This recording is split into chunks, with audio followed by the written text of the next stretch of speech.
जय श्री कृष्णा। राधे राधे। जो भक्त भगवान श्री कृष्ण जी पर विश्वास रखते हैं, उनमें आस्था रखते हैं, तो कृष्ण जी भी उनके विश्वास को, उनकी आस्था को कभी डगमगाने नहीं देते। और वह भक्ति ही क्या, आस्था ही क्या, विश्वास ही क्या, जो जरा सी तकलीफ आने पर, मुसीबत आने पर डगमगा जाए। एक पुरानी सी इमारत में एक वैद्य का मकान था और वैद्य उस मकान के पिछले हिस्से में रहते थे। और उस मकान के अगले हिस्से में वैद्य जी ने एक दवाखाना खोल रखा था। वैद्य जी की पत्नी की आदत थी कि दवाखाना खोलने से पहले उस दिन की आवश्यक सामान की एक चिट्ठी लिखकर वह वैद्य जी को पकड़ा देती थी। और इसी तरह वैद्य जी का भी नियम था कि पहले गद्दी पर बैठकर भगवान का नाम लेते, प्रार्थना करते और फिर उस चिट्ठी को खोलकर देखते थे। वैद्य जी की पत्नी जो भी बातें चिट्ठी में लिखती थी, तो वैद्य जी उनके भाव देखते और फिर हिसाब लगाते और फिर भगवान श्री कृष्ण जी से प्रार्थना करते कि हे भगवान, मैं सिर्फ तेरे ही आदेश पर, तेरी भक्ति को छोड़कर इस दुनियादारी के चक्कर में आकर बैठा हूँ। वैद्य जी का एक नियम था कि वह किसी भी रोगी से फीस नहीं मांगते थे। कोई दे देता था तो कोई नहीं देता था। लेकिन एक बात तय थी, ज्यों ही चिट्ठी में लिखे हुए आवश्यक सामान के योग्य पैसे हो जाते थे, तो वैद्य जी किसी भी रोगी से फीस नहीं लेते थे, चाहे रोगी कितना ही धनवान क्यों ना हो।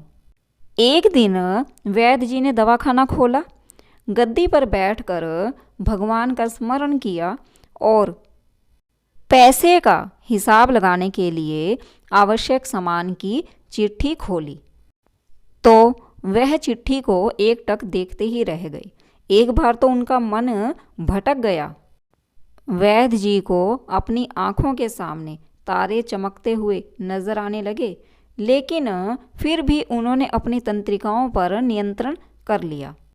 आटे, चावल, दाल आदि सामान के बाद वैद्य जी की पत्नी ने लिखा था, बेटी का विवाह 20 तारीख को है और उसके दहेज का सामान।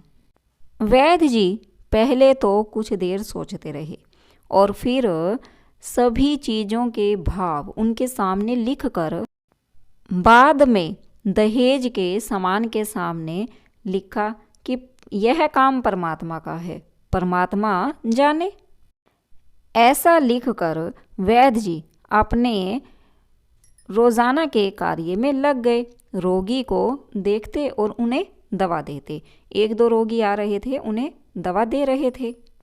इसी दौरान एक बड़ी सी कार उनके दरवाजे के आगे आकर रुकी, लेकिन वैद्य जी ने उसे कोई तवज्जो नहीं दी, क्योंकि बड़ी बड़ी कारों वाले वैद्य जी के पास आते जाते रहते थे दवा लेने के लिए। मरीज अपनी दवा लेकर चले गए। कार में से सूट बूट पहने एक आदमी कार में से उतरा और वैद्य जी को नमस्कार करके बेंच पर बैठ गया। वैद्य जी ने कहा कि अगर आपको अपने लिए दवा लेनी है तो आप इधर स्टूल पर आकर बैठ जाइए, ताकि मैं आपकी नाड़ी देख सकूं। और अगर आपको किसी की दवा लेकर जाना है तो रोगी की बीमारी की स्थिति का वर्णन कीजिए। वह साहब कहने लगे, वैद्य जी, लगता है आपने मुझे पहचाना नहीं। मेरा नाम कृष्णलाल है, लेकिन आप मुझे पहचानते भी कैसे? मैं 15-16 साल बाद आपके दवाखाने पर आया हूँ। मैं आपको पिछली मुलाकात का सारा हाल सुनाता हूँ, फिर आपको सारी बात याद आ जाएगी। जब मैं पहली बार आपके पास यहाँ आया था तो मैं खुद नहीं आया था, अपितु मुझे ईश्वर आपके पास यहाँ लेकर आया था। क्योंकि ईश्वर ने तब मुझ पर कृपा की थी और खुद ईश्वर मेरे घर को आबाद करना चाहता था। हुआ यह था कि मैं अपनी कार से अपने पैतृक घर जा रहा था और अचानक हमारी कार आपके दवाखाने के सामने पंचर हो गई और ड्राइवर कार का पहिया उतार कर पंचर लगवाने के लिए चला गया। आपने देखा कि मैं गर्मी में कार के पास खड़ा हूँ।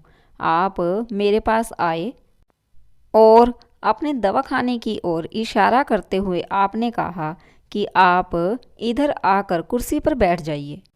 मैं कुर्सी पर आकर बैठ गया। ड्राइवर ने कुछ ज़्यादा ही देर लगा दी थी। एक छोटी सी बच्ची यहाँ आपकी मेज़ के पास खड़ी थी और जो आपसे बार बार कह रही थी, चलो ना बाबा, चलो ना, मुझे बहुत तेज़ भूख लगी है, चलो ना बाबा।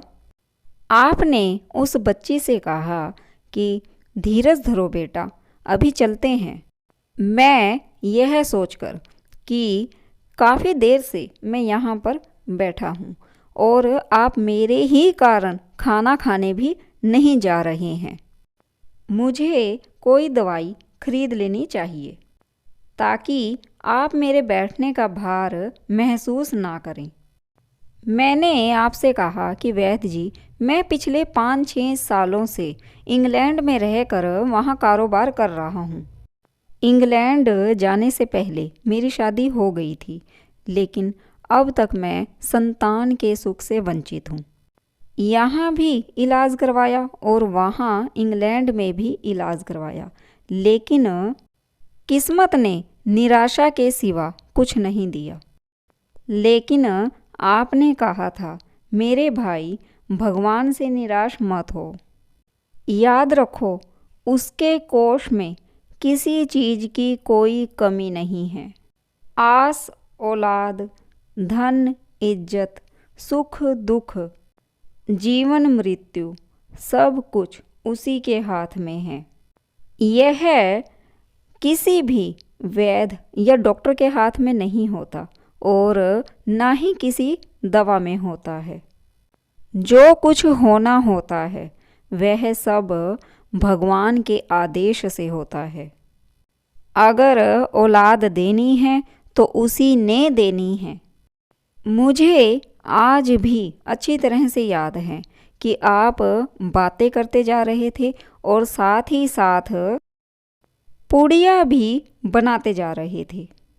सभी दवा आपने 2 अलग अलग हिस्सों में विभाजित कर 2 अलग अलग लिफाफों में डाली थी और फिर मुझसे पूछकर एक लिफाफे पर मेरा और दूसरे लिफाफे पर मेरी पत्नी का नाम लिखकर मुझे दवा उपयोग करने का तरीका भी बताया था।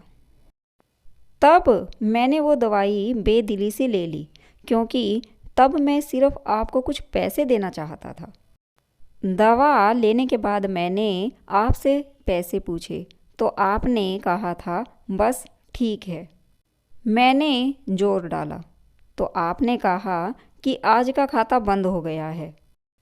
तब मैंने आपसे कहा कि वैद्य जी, आपकी बात मेरी समझ में नहीं आई, कि तभी वहाँ एक आदमी आया और उसने हमारी सारी चर्चा सुनी थी।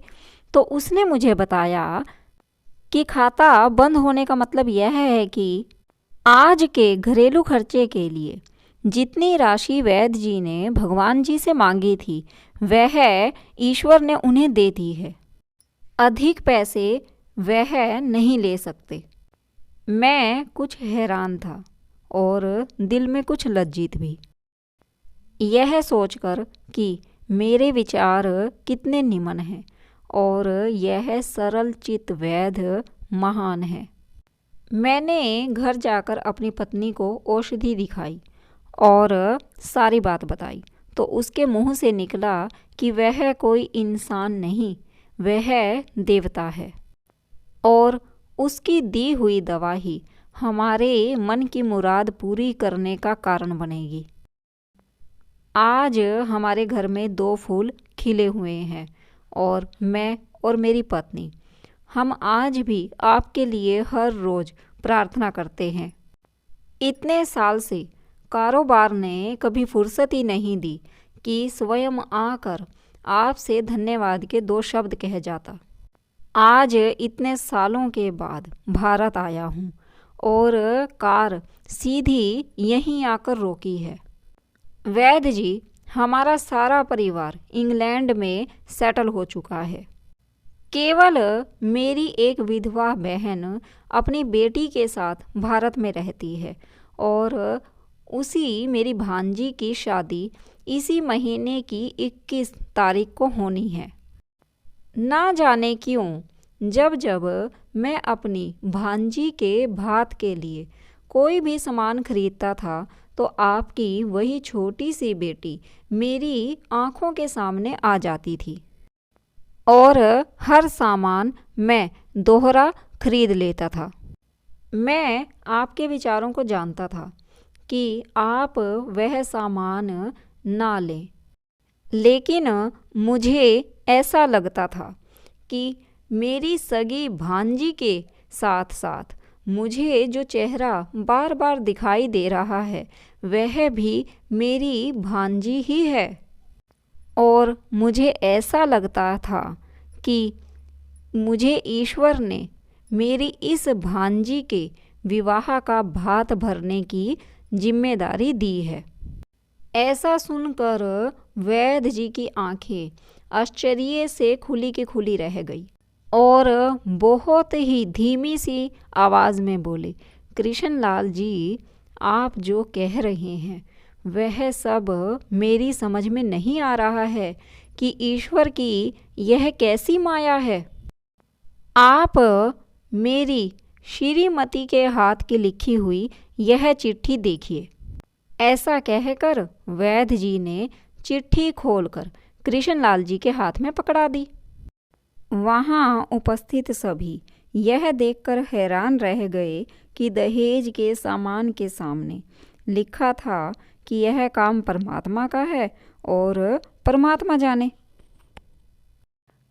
कांपती हुई आवाज़ में वैद्य जी बोले, कृष्णलाल जी, आप विश्वास कीजिए, ऐसा कभी नहीं हुआ कि पत्नी ने चिट्ठी पर आवश्यकता लिखी हो और भगवान ने उसकी व्यवस्था उसी दिन ना कर दी हो। आपकी बातों को सुनकर ऐसा लगता है कि जैसे भगवान को पहले ही यह पता होता है कि मेरी श्रीमती किस दिन चिट्ठी में क्या लिखने वाली हैं। अन्यथा आपसे इतने दिन पहले ही सामान खरीदना आरंभ ना करवा दिया होता परमात्मा ने। वाह भगवान वाह, तू महान है, तू दयावान है। मैं हैरान हूँ कि वह कैसे अपने रंग दिखाता है। वैद्य जी ने कहा कि आज तक, आज के दिन तक मुझे उसी ने संभाला है। मैंने तो सिर्फ एक ही पाठ पढ़ा है कि सुबह परमात्मा का आभार करो, शाम को अच्छा दिन गुजरने का आभार करो, खाते समय उसका आभार करो, सोते समय उसका आभार करो। प्रार्थना ईश्वर से संवाद करने, संपर्क करने या संबंध बनाने के प्रभावी तरीके के रूप में होती है। जब हम भगवान से प्रार्थना करें तो प्रार्थना के शब्द ऐसे होने चाहिए कि हमारे अंदर एक भाव जागृत करे, और जब भाव जागृत हो जाते हैं तब शब्दों की ज़रूरत नहीं रहती। जी हाँ, भाव अपने आप मन की व्यथा को कह देते हैं और भगवान प्रार्थना में जो भाव होते हैं उन्हीं भावों से शब्दों को, ज़रूरत को पहचान लेते हैं। सच्चे मन से की गई प्रार्थना से जागृत भावों को शब्दों की कभी ज़रूरत नहीं रह जाती। जय श्री कृष्णा। राधे राधे। आपको मेरी वीडियो कैसी लगी तो ज़रूर बताइए। अगर आपको मेरी वीडियो अच्छी लगी है तो वीडियो को लाइक कर दीजिए, शेयर कर दीजिए, सब्सक्राइब कर दीजिए। और अगर आप मेरे चैनल पर नए हैं तो चैनल को सब्सक्राइब कर लीजिए और पास में बने हुए बेल आइकन के बटन को प्रेस कर, ताकि मेरे आने वाली वीडियो की नोटिफिकेशन आप तक पहुंच सके। जय श्री कृष्णा। राधे राधे।